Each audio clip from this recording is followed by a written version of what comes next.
Boldwood presents Buried for Good, written by Alex Coombs and read by Carolyn Bonnyman. The moral right of the author has been asserted.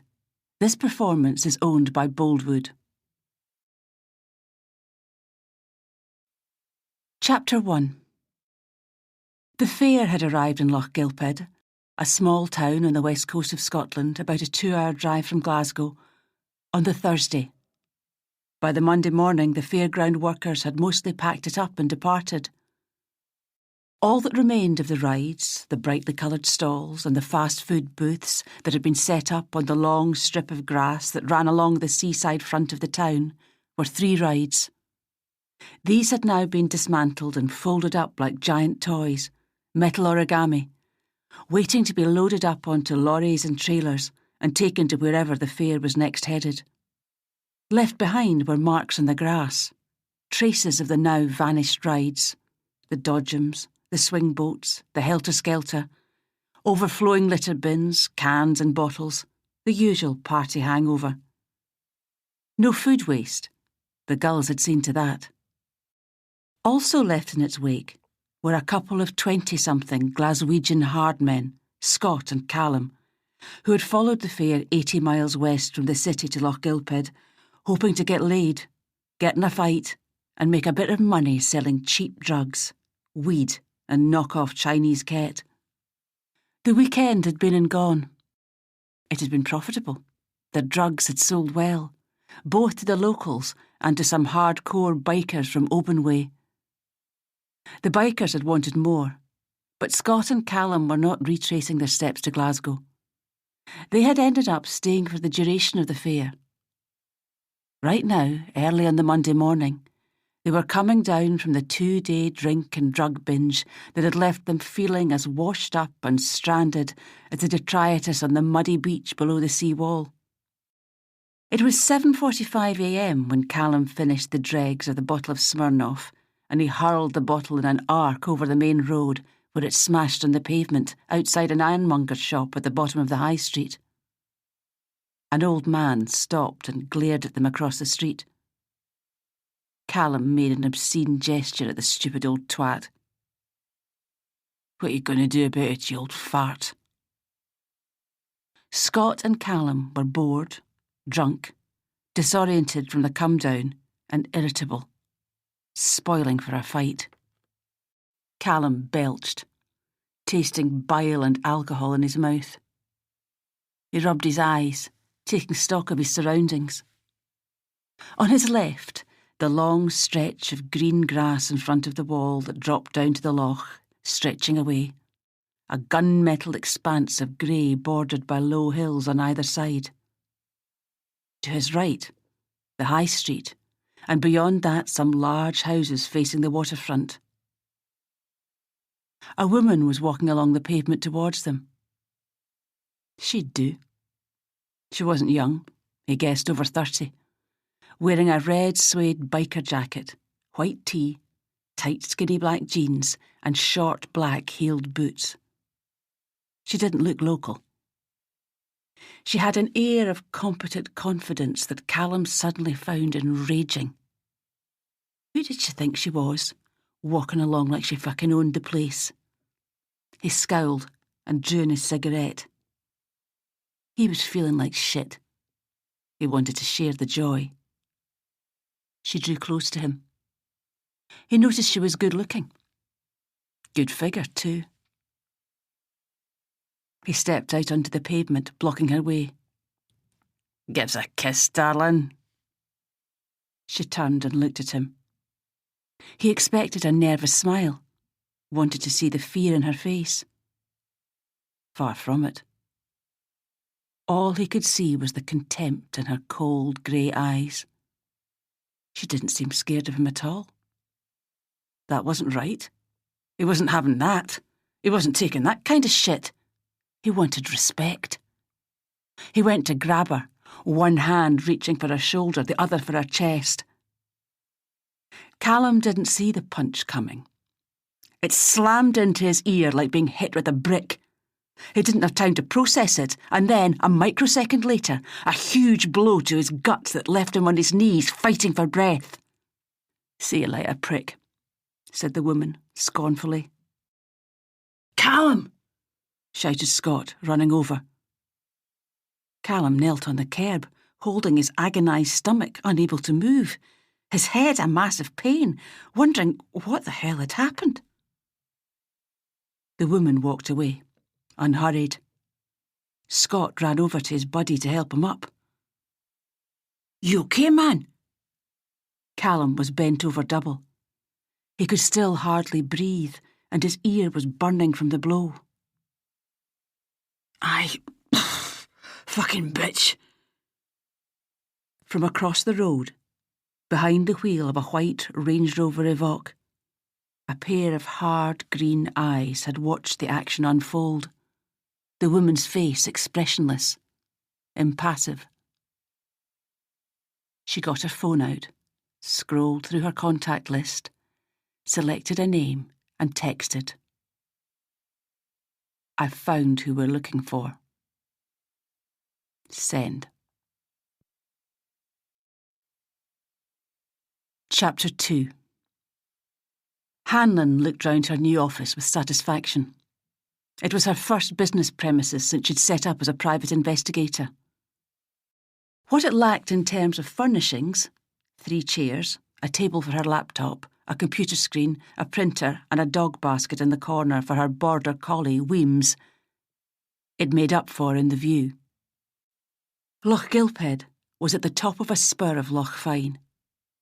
It was a small, relatively prosperous town with a large secondary school, a hospital, and a couple of industrial estates. The high street was broad and attractive, but it wasn't pretty like Tarbert further down the loch, or picturesque like Inverary further up. It was functional rather than touristy. The head of the loch here was shallow, and when the tide was in, you could see the sea stretching out before you, an unimpeded view of sky and water, bordered by the green hills on both sides. Hanlon took her jacket off and draped it over the back of her chair while flexing the knuckles of her right hand. They were reddened but not too painful. She nodded in satisfaction at the memory of her fist crashing into the bony head of the kid who'd threatened her a short while ago. Callum. That had been his name. That was a job well done, she thought. When she got into bed tonight and reviewed her day, she'd look back on that incident with satisfaction.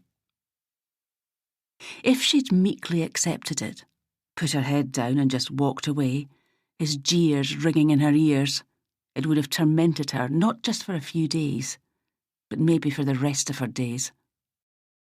Turning the other cheek had never worked for Hanlon. She took the laptop from her rucksack, plugged it in, booted it up, logged into her bank account and checked the balance. A frown crossed her face. Things were not looking great. She clicked on the calendar. At 9 a.m, meeting with a K.M. O'Rourke. Well, she thought, hopefully Mr. O'Rourke will unbutton his wallet. K.M. O'Rourke was not what Hanlon had been expecting. For a start, O'Rourke was a she, and Hanlon had assumed for no reason whatsoever that the potential client would be male. O'Rourke was certainly an imposing figure, tall, wearing heels, with long red hair, which was piled upwards on her head, adding another good few centimetres. She sat down on the visitor's chair, crossed her long, elegant legs, smoothed a non-existent crease out of her short skirt, and looked coolly at Hanlon. Behind Hanlon was the impressive view of the loch. O'Rourke didn't seem impressed. Or if she was hiding it well. "How may I help you?" asked Hanlon. There was a lengthy silence. "Miss O'Rourke," she added. "You can call me Catherine," the woman said. Her accent was educated Southern English. "I'm Hanlon." She immediately felt slightly ridiculous. Of course O'Rourke would have known her name. She'd made an appointment after all. "No first name?" O'Rourke raised an elegant, shapely eyebrow. No. O'Rourke shrugged and said, Oh well, I'll come straight to the point. I'm looking for a temporary bodyguard. Do you think you could do that? Hanlon smiled. O'Rourke didn't look as though she needed one. She was quite intimidating. She considered the question seriously. Was being a bodyguard really for her? The short answer was no. The only people she could think of who might want a bodyguard were people in the public eye. Money was tight, it was true. But the thought of ushering some minor celebrity that she had never heard of and cared even less about into a velvet roped-off area of a nightclub? And what a question. Do you think you could do that? Hanlon found herself, as she had done so often in the past, about to bite the hand that fed her. I could do that, yes, she said, slightly contemptuously. There are lots of things I could do. For example, I could do 75 continuous press-ups. I didn't say I wanted a personal trainer, O'Rourke said sourly. She brushed some imaginary dust off her skirt in an irritable way. I suppose what I'm trying to say is I'm perfectly capable of being someone's minder, but I'm far from sure I want to do it, Hanlon said. To be perfectly honest. As soon as the words were out of her mouth, she regretted them. She desperately needed money. Integrity was for those who could afford it, and she was broke. I saw you in action this morning, O'Rourke said. Beating that guy up. Hanlon looked at her with surprise. She wasn't sure if the coincidence was necessarily a good thing. She knew she'd been provoked, but she suddenly wondered what it might look like to a casual bystander. O'Rourke fixed Hanlon with an evaluating look. Would you say that was representative of your approach to work? Hanlon bit back the obvious retort. That wasn't work, that was pleasure. She frowned. Was getting involved in a fight representative of her work? Yes, it usually was. Pretty much, Hanlon said irritably. I did consider disarming him with a tolerant smile. Her eyes narrowed. But on balance, I thought a left hook would work better. It was her turn now to favour the other woman with a hard stare. More effective. I'm looking for someone who can be discreet. O'Rourke leaned forward and tapped the desk to emphasise the word. And low-key, she added. Hanlon shrugged. He attacked me. Was your response proportionate? Hanlon could feel herself getting angry. Today certainly wasn't working out as she had expected it to. She had consciously planned a peaceful day using tips from her anger management therapist. She had gone for a 40-minute run, showered, meditated. In reality, tried to meditate. She seemed to think even more when she was trying not to think, annoyingly. She had read some inspirational literature Dr. Morgan had recommended. The Tao Te Ching.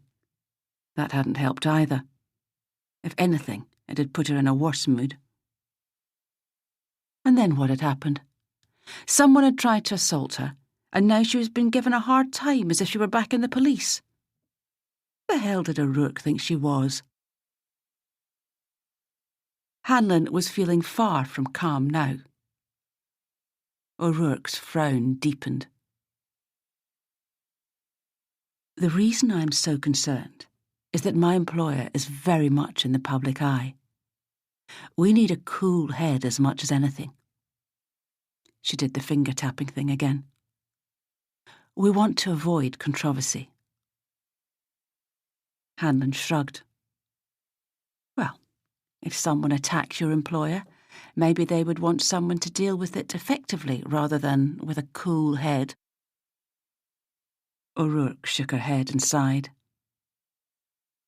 I'm not sure you're taking this entirely seriously, Hanlon. Hanlon leaned forward over her desk. Look, Catherine, I'm old school. If someone attacks a woman, I am not concerned if they have issues or what their background is or their sexuality or their ethnicity or religion. I fight back, and that is the attitude I would bring to protecting someone who had hired me. I am not a diplomat, Miss O'Rourke. She leaned back in her chair. I think you've got the wrong person here.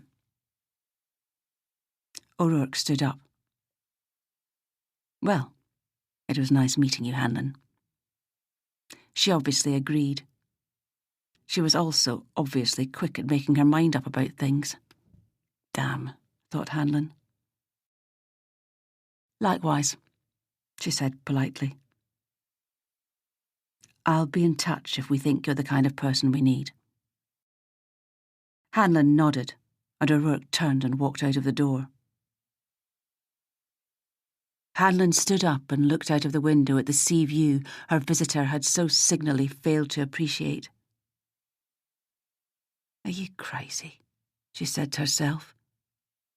Her usual terms were £300 a day plus expenses. This promised to be an easy job, walking some pampered moron actor celeb from her car to a table to babysit them or pander to their ego. Easy money, and she'd just blown it. This, to thine own self be true way of doing things had cost her a sore hand and at least £1,000.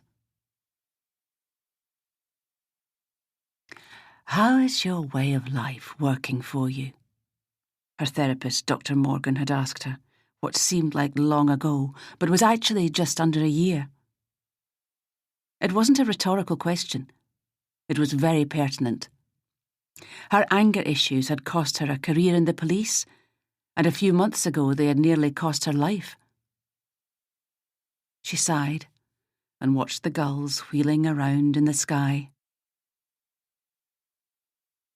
What a great start to the day. She glanced at the time at the bottom of the computer. It wasn't even 9:05. O'Rourke stepped outside the front door of Hanlon's office. She looked around at the seafront. The thugs had gone. A shame it hadn't worked out. She had liked Hanlon despite the woman's brusque manners, and she'd enjoyed seeing her beat that dick up. She took her phone out and checked her messages. There was one from Camille. She stared at the image attached. There was no doubting the intent behind it. Violence and hatred. It was deeply disturbing. It looked as though the campaign against Camille was escalating. This was here this morning. It was a picture of the front door of the studio. Murdering bitch had been spray-painted on the pale, varnished wood in large, irregular letters. I'm frightened, Kath. She swore and turned on her heel. Hanlon heard the knock on the door, and as she looked round, it opened. O'Rourke was back. Hanlon looked at her interrogatively, eyebrows raised. After a great deal of thought, O'Rourke said, with a certain amount of nuanced irony, I think you're the kind of person we need. Chapter 3. I work for Camille Anderson, O'Rourke said. She noticed the lack of comprehension on Hanlon's face. She studied her new employee attentively. Hanlon was about her age, she guessed, late 30s. She had dark, thick hair which was quite curly, strong, shapely dark eyebrows, and very grey eyes. Her face was attractive rather than pretty. She was of medium height, and her obviously strong body was more of a gymnast's build than a weightlifter's. O'Rourke had seen her in action. The tracksuit-wearing chav with his badly dyed blonde hair stepping out to intimidate her. The unbelievable speed with which she'd flattened him. O'Rourke hoped that her decision to hire her wouldn't be one she would come to regret. "YouTube?" she said, interrogatively, raising her eyebrows. Nothing. "OK," she said. "Camille Anderson is the UK equivalent of Adrienne Michelin." Hanlon looked blank again and shook her head to signify her ignorance. O'Rourke sighed. She hadn't been prepared for this. Camille's followers were almost exclusively Hanlon's demographic, 30 to 40 years old, female, sporty. Hanlon was bucking the trend. "You've never heard of Adrienne either?" "No," Hanlon said. "No, I haven't." "OK," O'Rourke said, switching into educator mode. "So, Adrienne is a yoga teacher, an American yoga teacher, a very successful one. She has millions of followers, mainly in the States, and Camille is the UK's foremost online yoga teacher, her British equivalent. We're big business." "Who's we?" asked Hanlon. "I'm Camille's business manager," O'Rourke said. "Why does Camille need a bodyguard?" Hanlon asked. Yoga teachers weren't usually high on the lists of at-risk professions. "Because she's been receiving death threats," O'Rourke said. She opened her phone and showed Hanlon the message. "Here's the latest example. She found this on her yoga studio door in Glasgow this morning." Hanlon studied the message. "Murdering bitch. Who is she supposed to have killed?" "Who knows? I'm not sure we're dealing with a rational person, Hanlon. The one before, in a letter, said, 'Die, bitch, die.'" Hanlon nodded. To her, it looked more like abuse than a credible threat, the kind of thing a jilted ex might do. "Tell me about the other threats," she asked. "When did they start?" "It's July now, I would say about a month ago," O'Rourke said. "The first one arrived by post. I remember it well. I was going through the mail, the physical mail, of which, as a business, we still get quite a lot. It just said, 'You evil bitch, Anderson.' I remember it shook me. It seemed so much more threatening than other negative comments she'd received." "How do you mean?" Hanlon asked. "So, Camille's got 30,000 followers on Twitter. She'll get the odd shitty message, but—" O'Rourke paused. "It's one thing to tap out 100-odd characters and press post, compared to typing, printing, and physically walking to a postbox and putting an envelope inside as an insult. That takes commitment." "How many letters did you get?" O'Rourke frowned, thinking back. 3 or 4. Then we started to get emails." "I take it you tried to trace them." O'Rourke looked at her as if she were crazy. "Doe? Yes. Email address, domain name, IP address. I reviewed the headers, and then I paid for a professional company to look into it." She shook her head. They got nowhere. Someone was being very careful indeed. That made me really worried. It wasn't some knuckle-dragging moron with a room-temperature IQ. Whoever is doing this is bright. Hanlon nodded. She could see why O'Rourke was getting so concerned. Did you get the impression that the sender knew Camille? Were they personal or more general? It's a good question, O'Rourke said. The problem is, in a way, many people feel they know Camille. I mean, with the technology, she is there in your living room, just in front of your yoga mat, and people think of her as part of the family. However, yes, I do sense that the person sending them actually knew her. Little details here and there. Personal details known only to a few.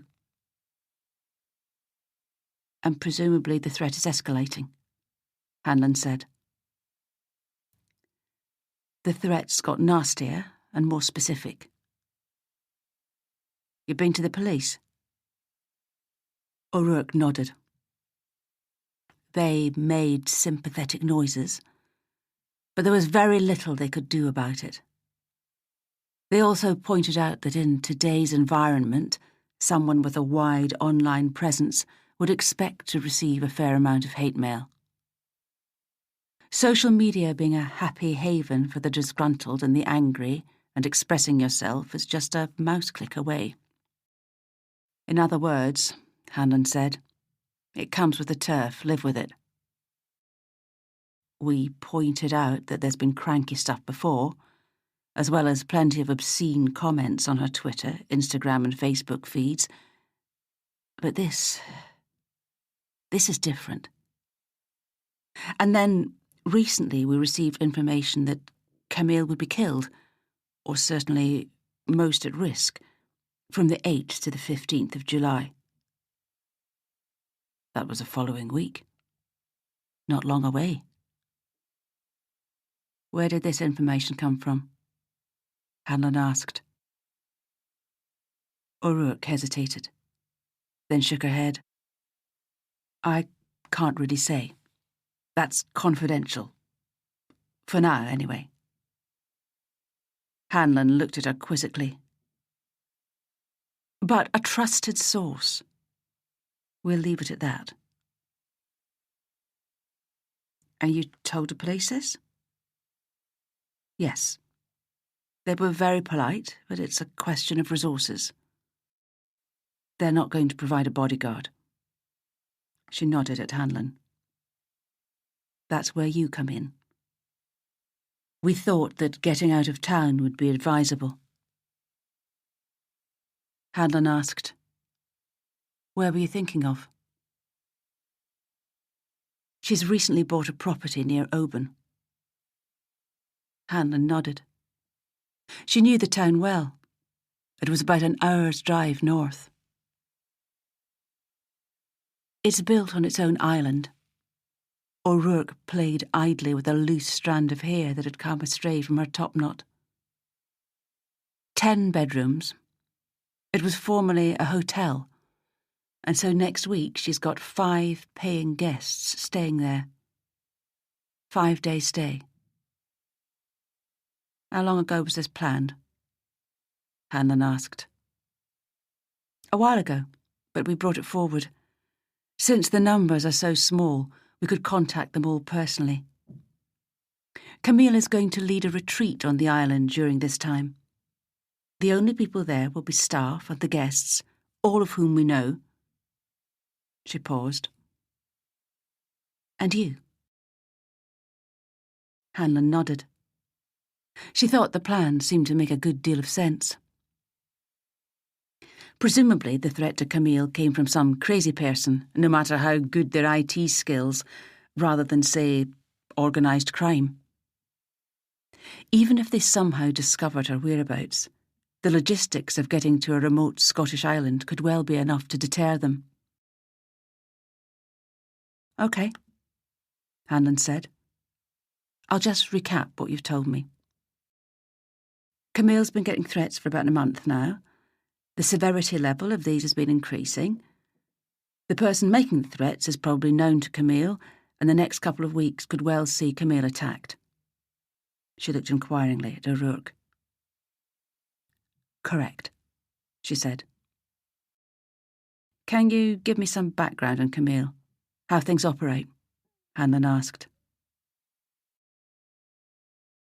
The actual yoga classes in the studio are just a small part of what she does, O'Rourke explained. Camille gets the bulk of her revenue from YouTube, mainly from people buying advertising, from sponsorship, from corporates, motivational speaking, which is very lucrative, and private classes. She had used her fingers to enumerate these points, ticking them off one by one. Hanlon nodded. OK. So what exactly do you want me to do? O'Rourke said, We want you to accompany Camille to the island for a week and keep her alive. Keep her safe. So, just a week of your time. Hanlon thought for a moment. It all seemed simple enough. 5 days in a hotel up the road. Very little to do. OK, Hanlon said. I charge £300 a day plus expenses. O'Rourke nodded. That sounds fine. She undid her handbag and handed her a manila envelope. There's information in here. I'll also email you links to Camille's various sites and social media platforms. Just to recapitulate, the danger period is July 8th to the 15th, a week today. So you can start on, say, Wednesday, the day after tomorrow? That sounds fine. Good. Send me your bank details and I'll pay you in advance for 10 days. You'll officially start then. I'll send you the address of Camille's yoga studio in Glasgow and I'll see you there on Wednesday morning bright and early. O'Rourke stood up and they shook hands. Well, I think that's just about everything. I'll say goodbye. Until then, Hanlon said. O'Rourke closed the door behind her. Hanlon stood up and looked out the window at Loch Fyne and the seagulls wheeling in the breeze. Good, she thought. That will keep the wolf from the door for a while. Monday was looking up. She opened the envelope and pulled out the list of Camille's social media. She turned to her laptop and looked at what she could find on her new employer. Instagram first, to give an idea of what she looked like. Camille Anderson was slim and blonde with shoulder-length hair. She had the right kind of face for a yoga guru. Attractive, but not too much so, with a hint of otherworldly. Kind of girl next doorsy. The type of face and body that you might admire, but wouldn't make you green with envy. Hanlon put her at about 40, approximately her own age. The pictures were the usual suspects. Camille doing mega flexi poses with a serene look upon her face in a variety of stock locations, beaches, mountain tops, and a waterfall. Her website gave a short biography. Born in London, Scottish French, and a gifted athlete. Following an injury that needed surgery and curtailed her running career, she studied yoga for a year in Benares in India before returning to the UK and setting up her practice in Oxford. She relocated to Glasgow and set up Nilumbo Yoga. Hanlon frowned. Nilumbo? A quick search revealed that it was a Latin name for the lotus flower. She guessed that there would be quite a few sites with lotus in their names, hence the linguistic sidestep. The website gave details on her retreats. They were billed as a foretaste of eternal bliss and a rare opportunity to experience a state of samadhi or oneness with the object of meditation, and a chance to experience drishti, focus on an aim or goal, free from the distractions of modern life. 5 days of yoga and meditation. The website also promised exquisite plant-based food and spiritual growth. There were downloadable courses available on the site, and the option of booking one-to-one sessions with Camille. A further box enabled you to contact Camille for corporate bookings or inspirational team talks. It was very professionally done. As well as an online presence, as O'Rourke had mentioned, Camille had a physical bricks-and-mortar one too. She had a yoga studio in Glasgow and one in Edinburgh. Both of these had small vegetarian cafe restaurants attached, and these ran outside catering and cookery classes. Camille's younger sister, Siobhan, had worked in catering. Hanlon idly glanced at a short CV that was appended to the yoga centre information. Amongst the places she had worked, Hanlon noticed she had done a spell at the Sleekit Mouse, a Glasgow restaurant that had recently won a Michelin star. Hanlon vaguely knew the owner. Siobhan Anderson must be good, she thought. Her computer signalled she had mail. She went to her inbox.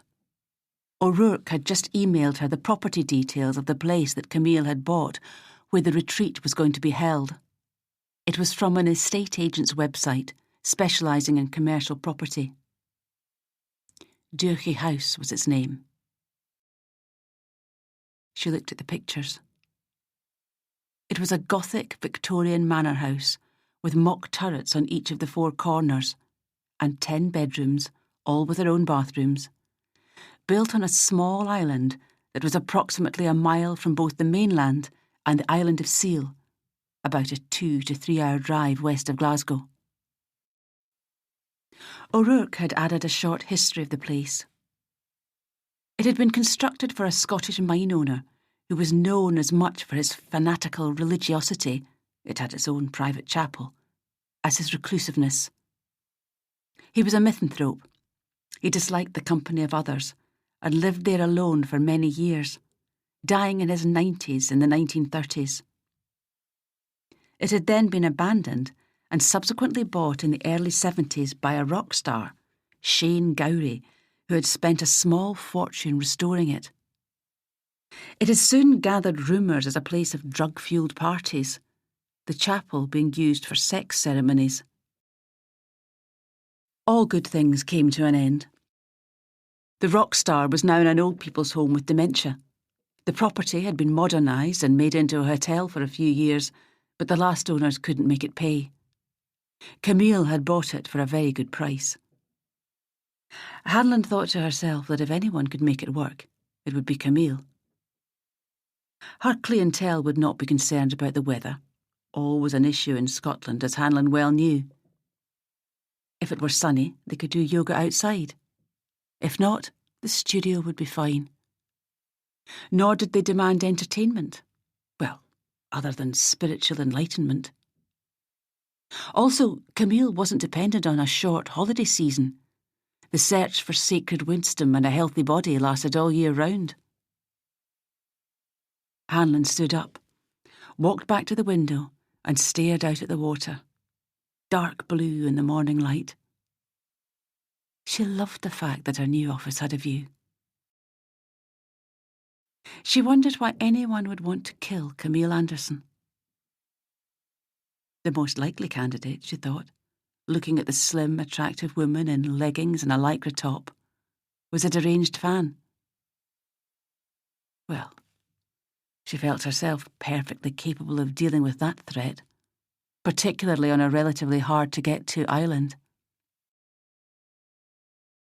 The last thing that Hanlon noticed in her online search was a site that purported to give well-known people's net worth.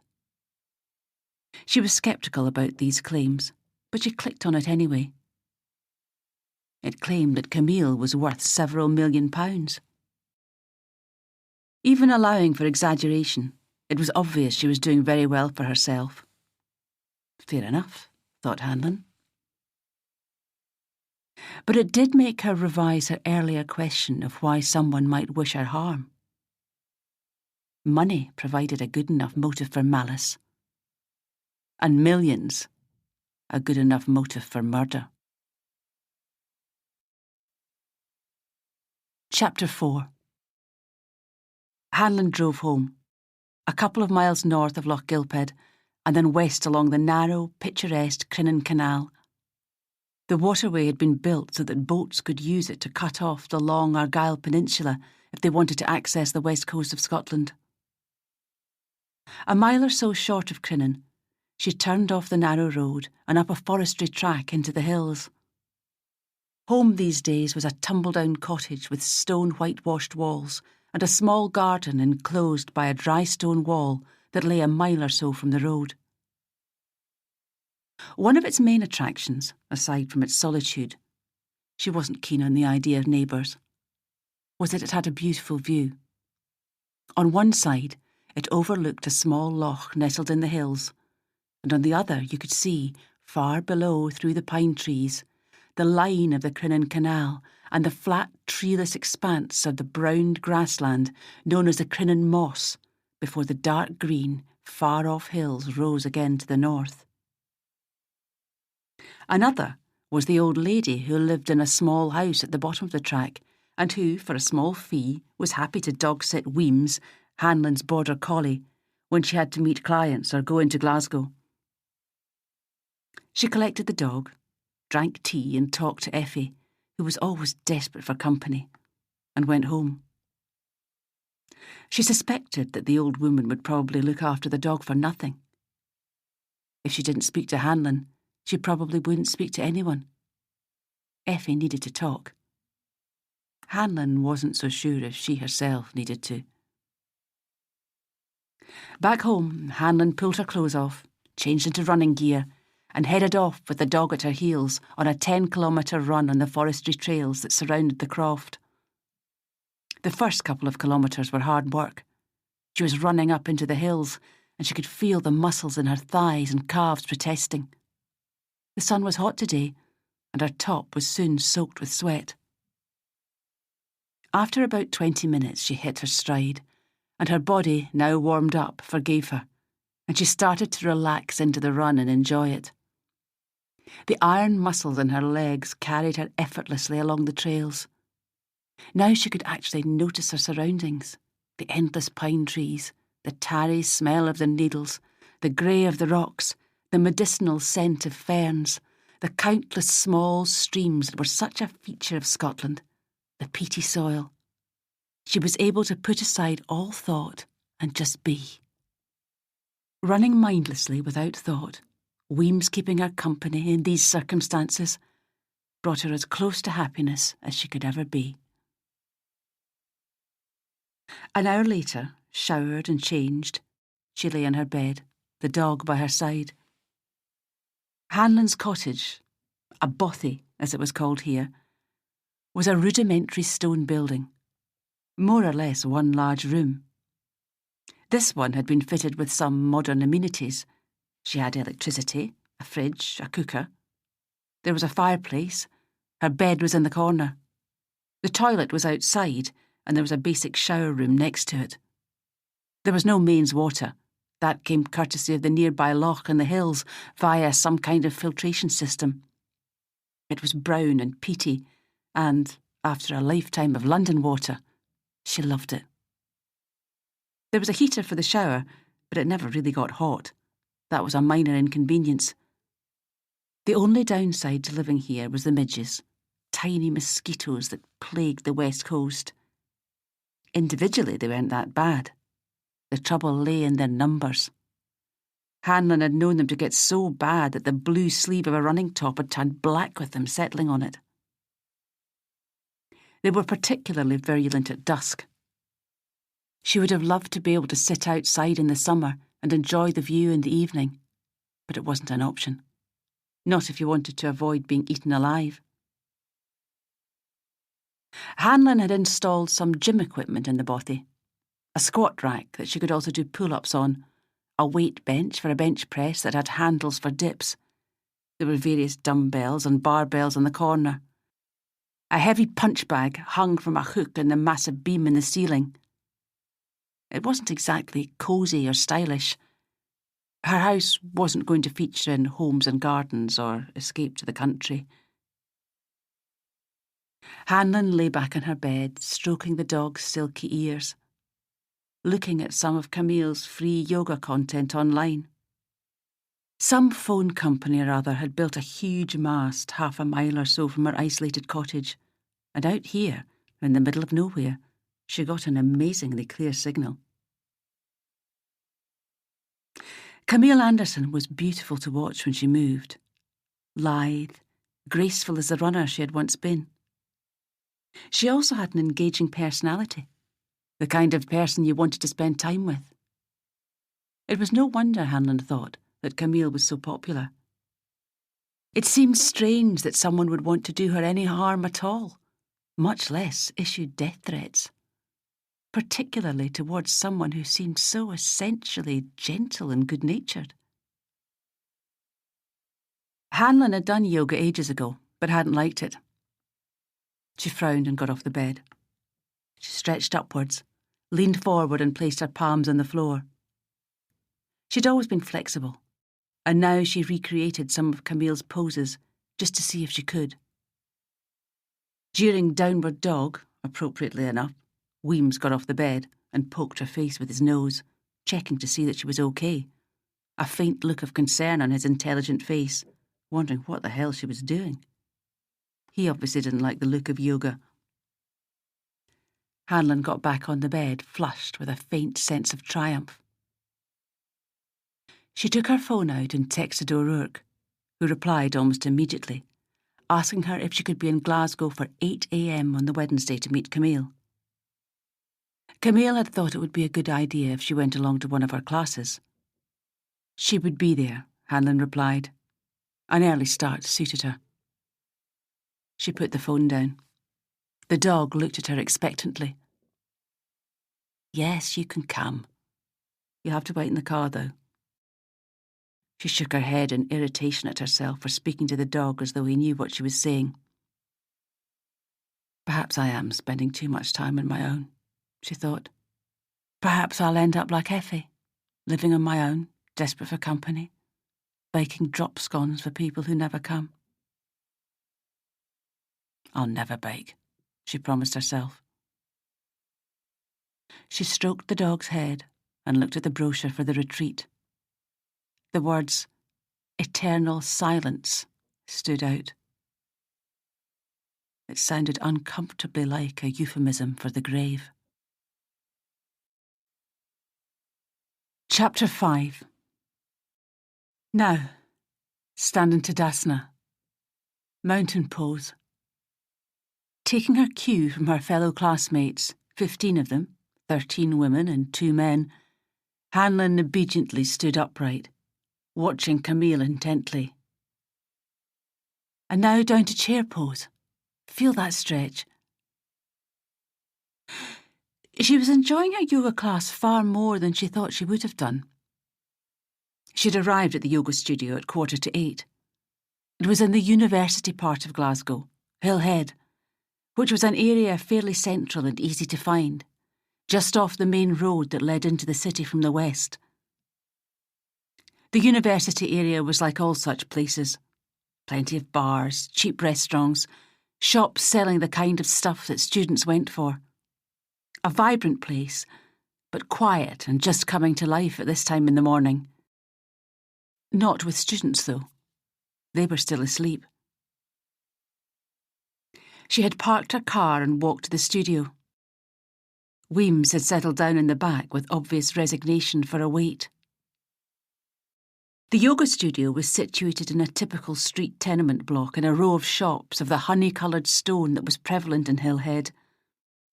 She'd glanced at the doors as she'd walked in. The wood that had been spray-gunned with the death threat had been freshly painted. She'd nodded to herself. O'Rourke would have seen to that. O'Rourke had met her at reception, elegant in another tailored suit. Hi, Hanlon. The changing room is over there. The studios are upstairs. It's Studio A. Camille knows you're coming. She'll know who you are. The ground floor had a couple of changing rooms, a reception desk, and a cafe-restaurant through a glass and wood door. Everything was bright and airy, Scandinavian style, light pine and uplifting. Hanlon had gone into the changing room, put lycra on and walked upstairs to the studio. She'd recognised Camille immediately. She was smaller than Hanlon had thought, just over 5 feet and slender. The atmosphere in the class could have been described as ecstatic. Camille was a kind of goddess to these people. It was more like being at a religious ceremony than an exercise class. There was even a Camille look-alike amongst the people in the class. An attractive woman in her 40s who had a Camille haircut, shoulder length, the same honey-coloured hair, the exact same yoga clothes as Camille, and an expression of dazed happiness that her hero was walking amongst the mortals. The session was focused and intense, and Hanlon soon realised how stiff her body was getting as she stretched it in ways that she didn't normally. Not only that, she began to feel mentally more relaxed.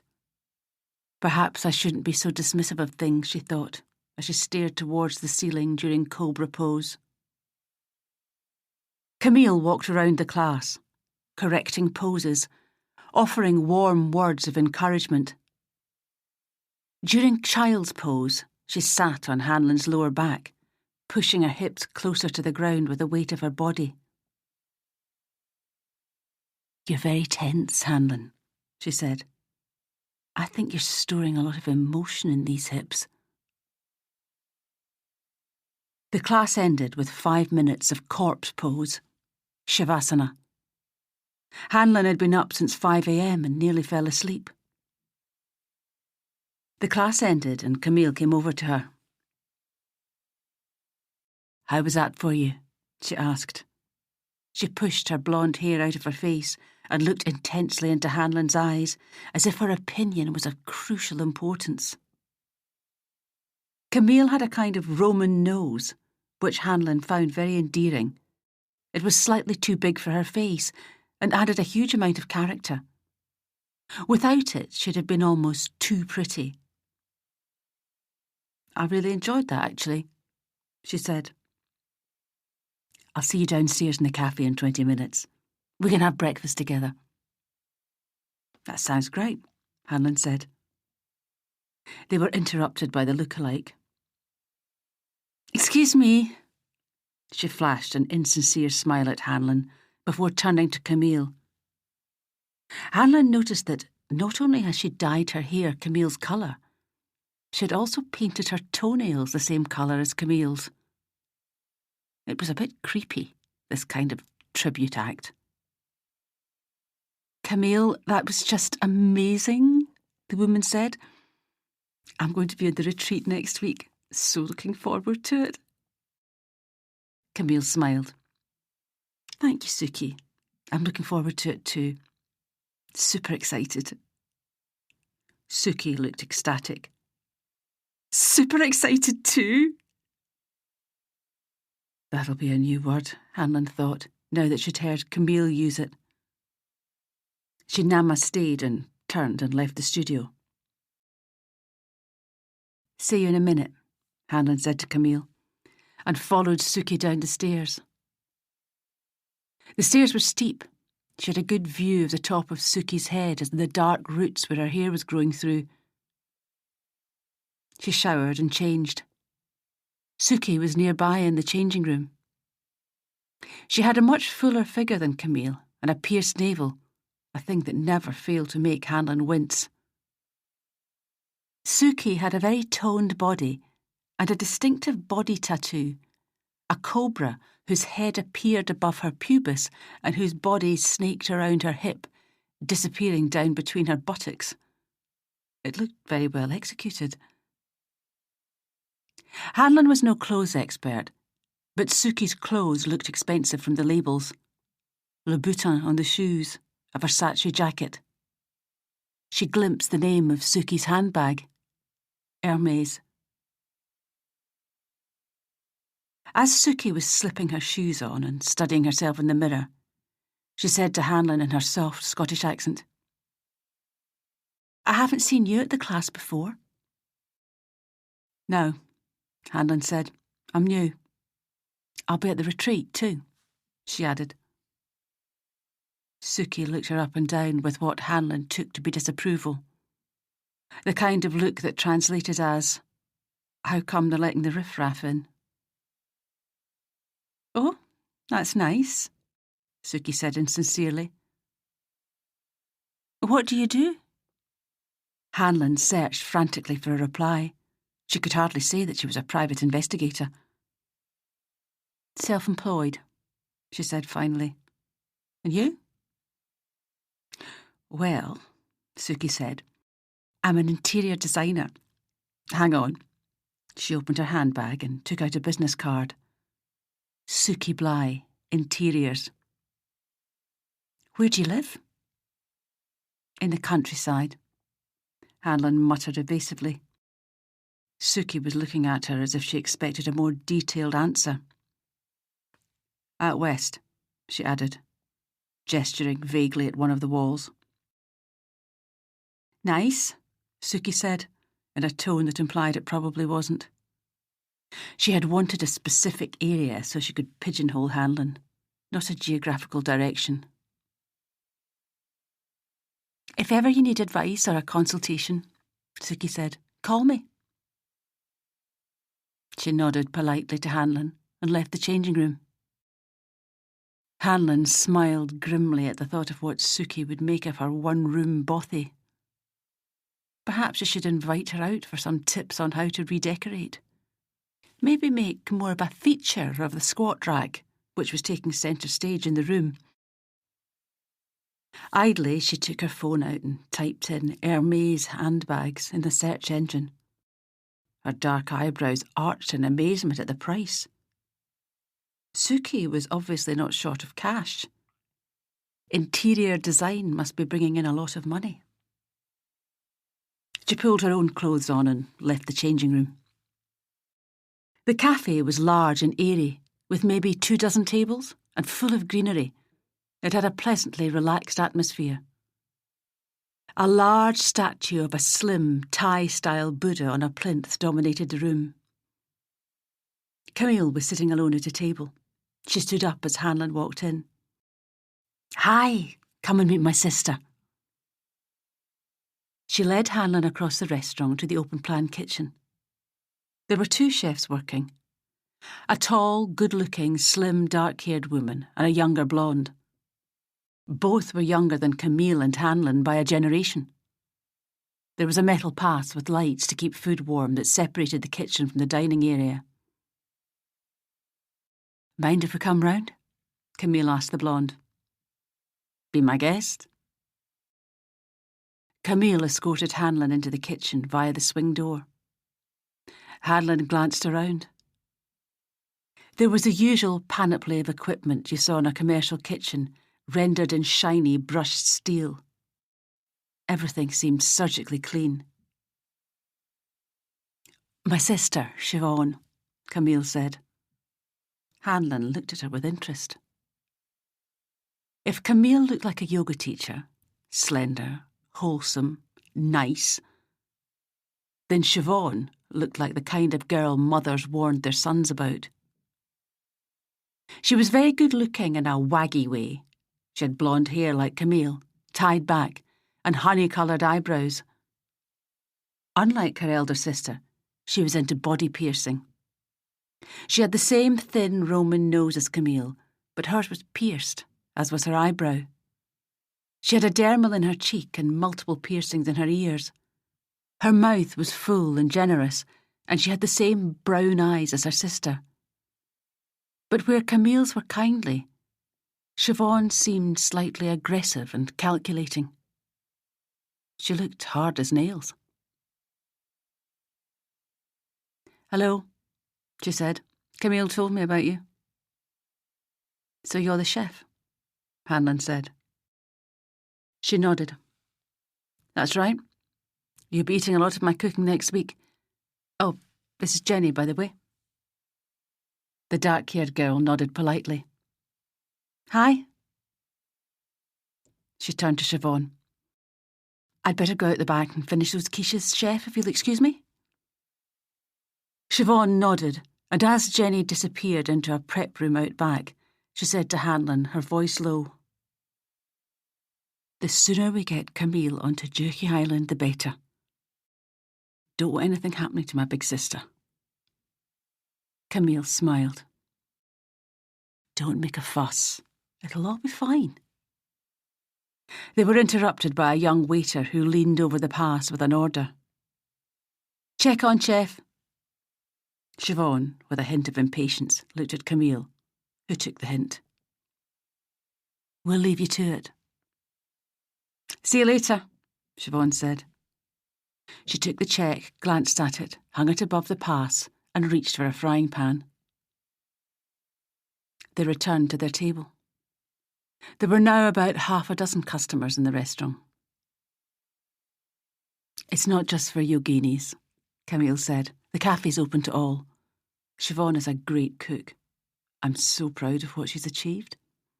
There's been a huge upsurge in interest in vegetarian food of late, and people are actually prepared to spend money on it." She looked up.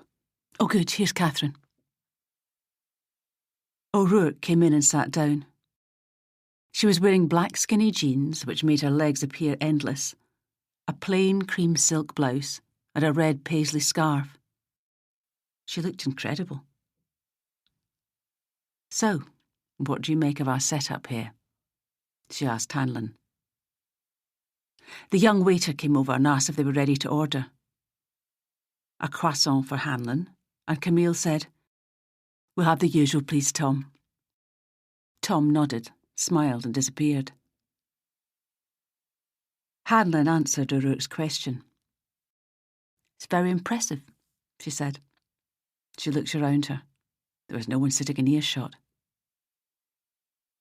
"But now you're both here, I'd like to discuss the threats." "Fine by me," Camille said. O'Rourke nodded. "OK," Hanlon said. "When did they begin?" "We've covered this, Hanlon," O'Rourke said with a hint of impatience. "I know," Hanlon said. "I'm interested in what Camille has to say." "About a month ago," Camille said. She frowned. "Maybe a bit longer?" "And what form did they take?" Camille answered. "They were text messages, the caller withholding their ID. We didn't take them seriously at first, but then we had a couple that were written, pushed through my letterbox at home." "That was very distressing," O'Rourke said. "They knew where she lived." "I can imagine," Hanlon said. "Did you contact the police?"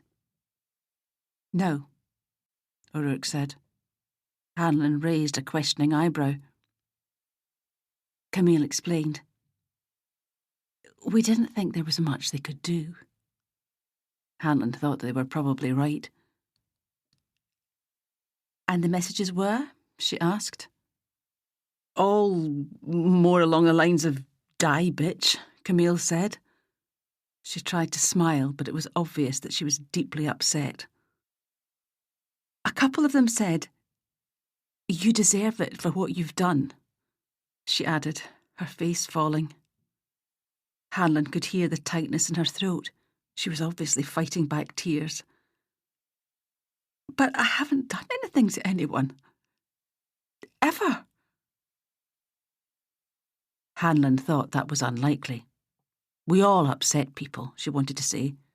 Me more than most, admittedly. But even the most mild-mannered, gentlest of people can make enemies. "So, what prompted you to act? To bring me in?" she asked. "It came from my spirit guide," Camille said, matter-of-factly. Hanlon blinked in surprise. "Your spirit guide?" O'Rourke spoke. "Camille uses an astrologer. More of a shaman, really," demurred Camille. O'Rourke ignored her. "Paul Strom. He has an office not far from here." She stressed the word office, as if that established Paul Strom as a man who should be listened to. Hanlon looked at the two women sitting opposite her. They were both intelligent. She suspected O'Rourke was extremely so. And they were both making important decisions on the say-so of a shaman? If Hanlon was correct, a shaman was some kind of tribal wizard who, to Hanlon's way of thinking, would be at best deluded, at worst a con man. She hesitated for a moment. It wasn't for her to criticise the way they did things. "What exactly did Strom say?" she asked. Camille frowned. "He was alerted by his spirit guide, who has seen a threat to me materialising around the end of this week. A severe threat." Hanlon raised a sceptical eyebrow. "Really? Anything more specific?" "He told me that there would probably be more than one attempt, that I should beware of sharp objects." Camille said this with the utmost sincerity and gravity. The shaman's warnings obviously held a great deal of substance for her. "Did he mention any likely suspects? Male, female, young or old?" she asked sceptically. O'Rourke had noticed the look on her face and cut in.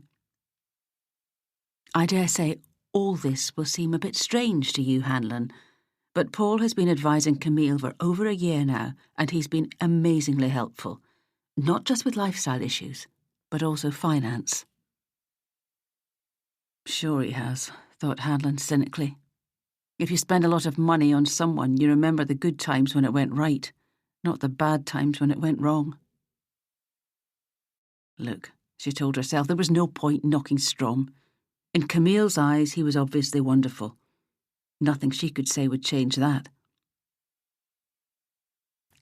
"Exactly. This, for example," Camille indicated the cafe. She was determined that Hanlon be converted to the Strom cause. "Paul said that the stars were right for a move into catering. He even suggested that we employ Siobhan. The whole thing's been wildly successful." Hanlon decided to tactfully move the conversation into safer waters and said, "Well, I'm glad he's got your interests at heart. Now, moving back to next week." They looked at her expectantly. "I was talking to Suki. She wanted to know who I was. It's a perfectly reasonable question. What shall I say to your clients who ask what I'm doing there on the island? I need a cover story." Camille frowned. Hanlon continued. "I could either make up a career, or you could say I was part of the staff, maybe a trainee or something." Camille looked at O'Rourke. "I don't know, really. What do you think, Catherine?" O'Rourke said, "She's made a good point. The other guests are successful and rich. They'd know really quickly that she wasn't one of them." "I guess I must look poor," Hanlon thought, not to mention unsuccessful. She wondered if the dig was O'Rourke getting her own back for her doubting Strom. O'Rourke looked at Hanlon in an evaluating way. "I've seen you in action. How about self-assertiveness, coach?" She put her head back and laughed soundlessly. "So, you're pretty fit, physically fit," Camille said thoughtfully. "We could say you're a fitness coach. You wouldn't mind taking them for an hour's exercise class once or twice a day, would you?" She warmed to her theme. It'd be mixing things up with the yoga in a fun way. She looked at O'Rourke. "We can offer it as a pre-breakfast option. A 5K run?" "Is the island that big?" asked Hanlon. "It's probably well over a mile from top to bottom," O'Rourke said. "But it has a perimeter walk all the way round. That's in good condition. It could be used as a running trail. You could just do it twice." "That sounds fine," Hanlon said. "Settled then," Camille said. You'll lead a 5K run, 7 to 8 a.m. pre-breakfast. They'll enjoy it. The air is amazing, and the gardens are lovely. It'll be invigorating. Then let's say an evening run after my afternoon yoga class. It'll obviously be optional, O'Rourke said, adding a warning note. You might only get 1 or 2 takers. You might want to mix it up with a bit of general fitness training. It's entirely up to you. Hanlon said confidently, I'll put something together. Can you give me a list of the attendees and your staff members who are going to be on the island? O'Rourke nodded. I've done it already. I'll email it to you later. Thanks. Hanlon noticed Suki walking into the cafe and being led to a table by the waiter. So, Suki's going to be there, she said, nodding in her direction. Her interior design firm must be doing well. Suki saw Hanlon sitting with Camille. She gave her a filthy look. O'Rourke shook her head. It kind of exists on paper only. Suki's ex pays for everything, she said. He is loaded. She did very well from the divorce. He's a nasty piece of work by all accounts. She checked herself.